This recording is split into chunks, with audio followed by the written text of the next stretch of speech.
What's going on, guys? What's going on? Come on in. Come on in. Kick up your feet and rest a while and kick it with your girl. It's your girl, Victoria J. Welcome to 12th Street Talk Back, where transparency is our love language.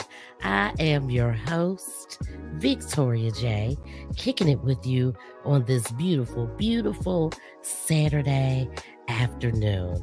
I hope everybody's feeling blessed on this beautiful Saturday evening that God has decided to bless us in. Listen, guys, I hope you've been pouring into yourself. I have been pouring into myself greatly. Goodness. The new year starting out has been one to be remembered. You guys, I remember me telling you guys that, my daughter, or perhaps the ER, left me a gift that keeps on giving. That's right. Your girl was sick, but she's back at it in her zone. And if you are joining us for the first time, welcome, welcome, welcome to the 12th Street Talk Back podcast. We are not new to this. We are true to this. We are live on this beautiful Saturday night over on our YouTube page. And you know what, guys? This was supposed to be live on YouTube and Facebook and all the other social media platforms, but we just could not quite get it together on this evening. So, my guest, we couldn't get it together with all the audio stuff. And I said, you know what?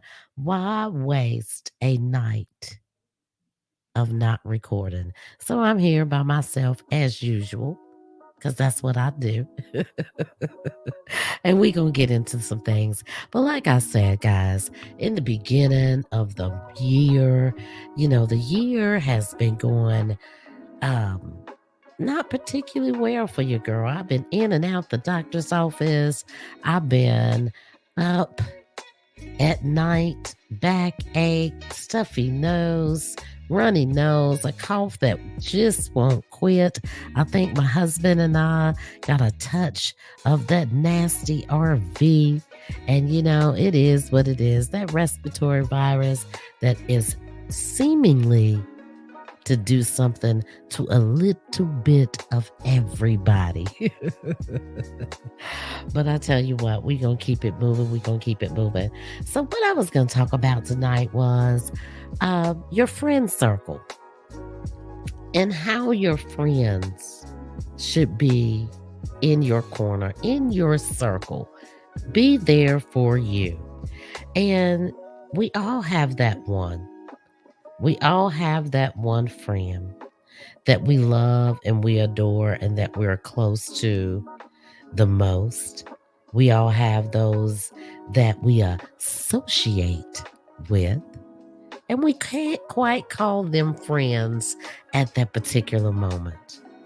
But today, we're going to crack open the windows and let some sunshine in, and we're going to talk about the things and the people in your life that make you feel good. Those people in your life that keeps those strands pulled together, you know. And then you have the ones that don't quite do so well with knowing how to be a friend, knowing how to be a support system. I've been there a time or two myself. I've been on one end and I've been on the other end. But what do you do in scenarios like those? What do you do in cases like those when you have that one person that you quite are not sure about? You don't know whether you're going to put them in the friends category. You don't know whether they should even belong in the friends category. And then you have those strong ones that hold on, that you hold on to, that you guys are just thick as thieves. Most of you guys that visit me on our Freedom Fridays, I got my girl, Miss Riri. That's my dog right there.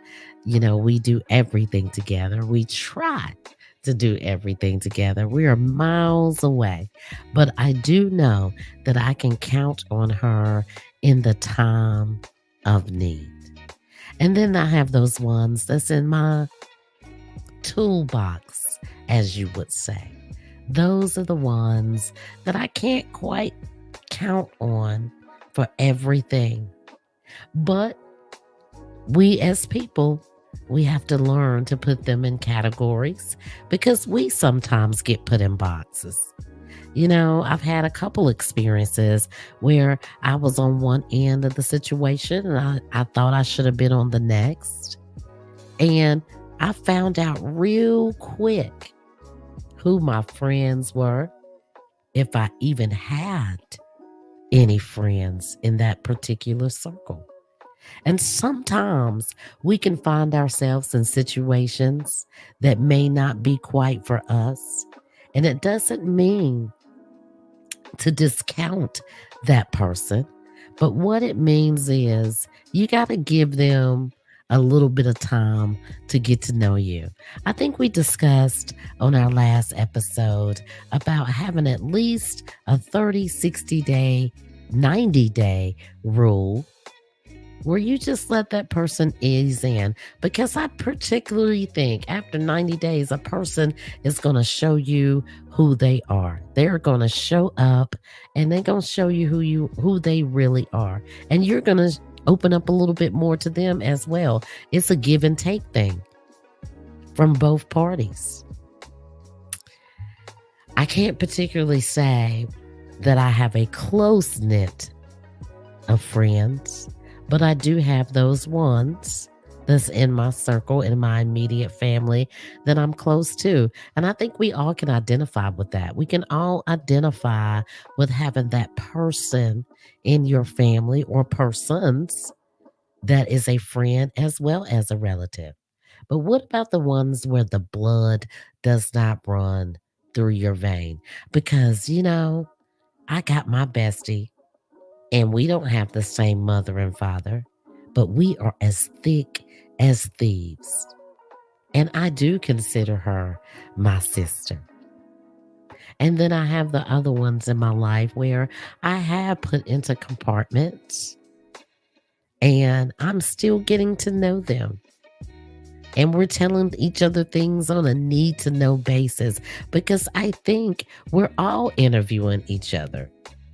If you really want to put a nightcap on that, we are all interviewing each other. But how much time are we waiting to interview that other person? How much time and effort do you really want to put into developing a new relationship? Because I have to tell you, your girl, she in her 50s. And as time goes on and starts to tick on, I am realizing, not that I don't want any new friends.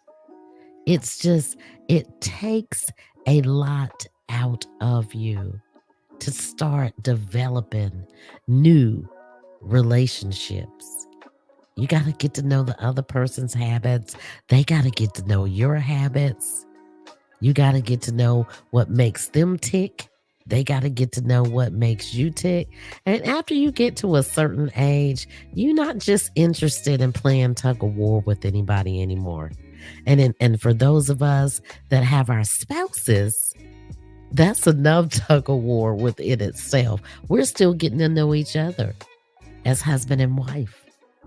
So when you start dibbling and dabbling around in that rim of getting to know someone new, have that rule. Have that 30, 60, 90-day rule. And you have to also ask yourself, if this is a person that you really want to get to know, what exactly do you guys have in common? Because everybody doesn't have a whole lot of things in common. And at a certain age, You don't want to get to know particularly too many other people. You just don't. We have discussed this many a times on our Freedom Friday episode of trying to get to know new people. I'm an extrovert. I'm a happy go lucky person. You know, I kind of take everybody under my wing. And I know that can sound a bit naive, but I do have my caution lights on. Sometimes my caution lights might come through a little bit late, but when they come through, they're dead on point. But why wouldn't you want to give someone new that you invited into your life the benefit of the doubt? But we don't live in a society like that anymore, where you can be that trusting to everyone that you meet. It's a shame. And guys, I am always preaching about love thy neighbor. And that is what our Heavenly Father wants us to do. But people will show you who they are and what they're particularly interested in. And sometimes it may not line up with what you got going on. And you have to be aware of those caution signs, those caution bells, those alarms that go off in your head and your heart.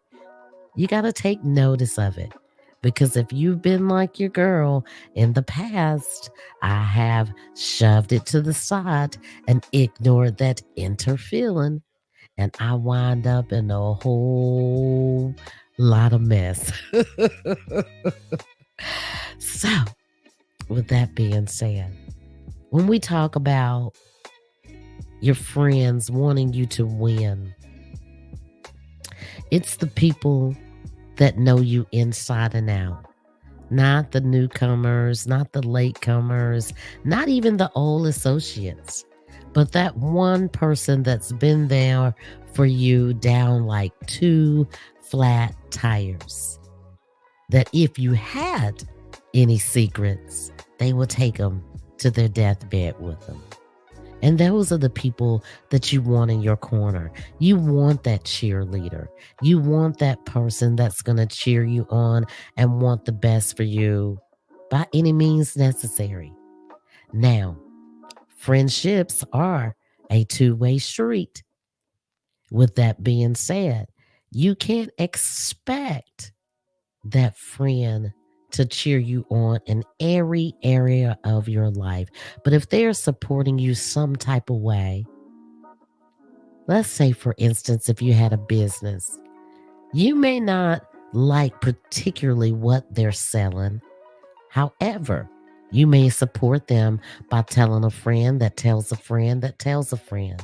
And that's still showing love. That's still showing support. I have people in my life right now that has been showing me so much love since the beginning of the new year, sending me information, helping me out, helping me decide who to have as guest on my show. And I consider them a pretty good friend in that category. So, you have to make sure that everything is in alignment in your friend circle. And your friends don't particularly cause chaos. Now, all of us are human. All of us are going to have those people that come in and out of our life to rumble and ruffle our feathers. And you got to know how to weed out that bad stuff out of your life. With that being said, guys, I just want to pop on real quick on this Saturday night because I'm usually a woman of my word. And I promised you guys a show tonight. And things didn't quite go very well. We've been having bad weather in here in my neck of the woods. And I just wanted to tap bases on it just a little bit. Hopefully, we'll get our special guest back on in the week to come. And we'll have a great conversation to be able to bring to all of you on another Friday or Saturday evening. Peace and blessings to you all. Until next time.